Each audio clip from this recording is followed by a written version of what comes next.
Daily Broadside Day 793.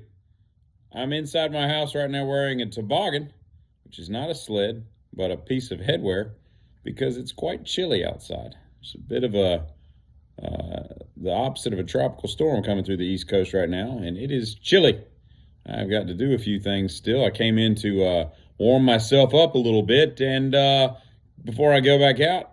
And one of the things I got to do is change oil. I don't know if the viscosity is going to allow me to do that, but we'll warm the thing up for 30 minutes just to get the oil moving. But as I go to air this, there is currently a fire that is taking over most of the West Coast, Malibu and Palisades and all this. And I got a couple things to say about it, one of which is important and one of which is just an aside. The important part is the snollygosters that we call politicians that run things. You've got to manage forests. Like, you can't just let things just be what they are. Like, you need to do controlled burns and stuff. Like, there's a science to preventing all this stuff.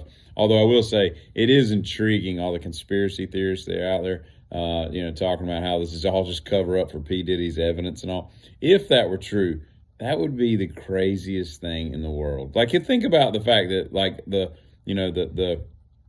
what is the Brandenburg and all these secret organizations and everything, they get together and listen, we've got to burn down most of California to get rid of this, to make it go away. That's a pretty heavy undertaking.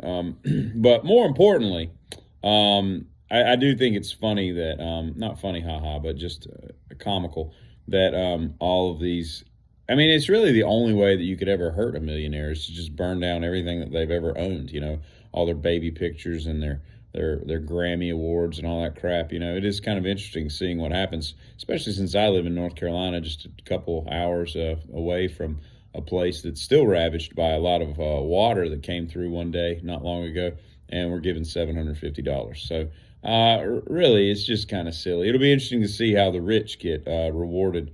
I truly don't understand how the insurance companies can afford to, and I know there's a lot of them that won't insure some of those homes for obvious reasons, because there's so many calamities, natural disasters, earthquakes and mudslides and all that crap that happen in California, and they won't insure that stuff because it's a lost game, and of course insurance has to win. That's the whole point of it. It's not about protecting your assets, it's about them making billions of dollars every year. But I don't understand how an insurance company comes back from that, or any insurance company. Like, you could be the biggest thing, and they could be State Farm, Farm Bureau, whatever, and if you've got to replace a $310 million homes, I just don't understand how you recover from that without making everybody in the country's rates ridiculous. But who am I? But more importantly than the fires are the fact that it reminded me of the fact that Malibu, the 1998 song by Hole that was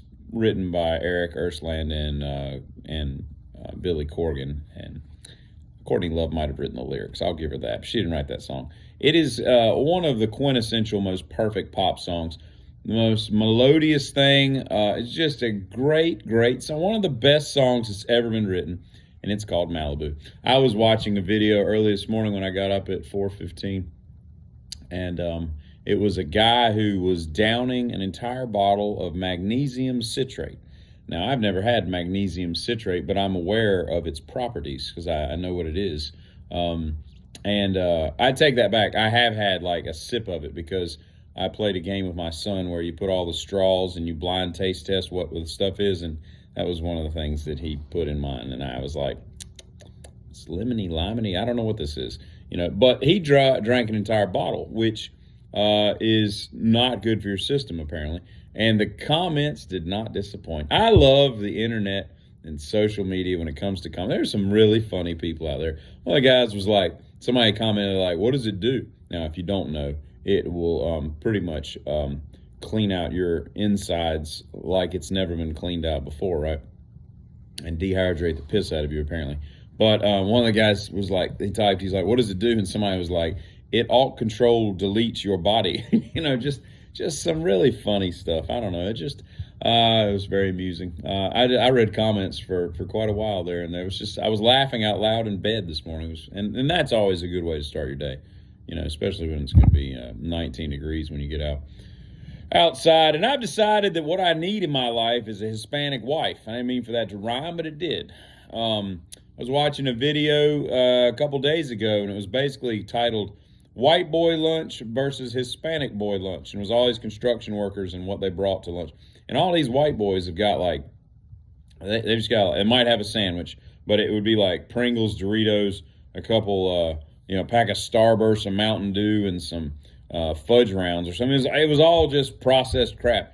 And these Hispanic dudes are rolling out like menudo and tortas, and I mean they've got like a full meal. And they're bringing microwaves to jobs. I mean, it's just, that's what I'm talking about. I need a Hispanic lady that just likes to cook, and then whatever she puts, it's just like an exciting, what do you call it? It's an exciting surprise when you get to work or wherever you're going that day, and you open it up. And can you imagine having menudo, fresh menudo? Oh, man, I tell you, it's living right there. It's high living. Well, anyway, y'all have a good one. Bilderberg, not Brandenburg. My bad.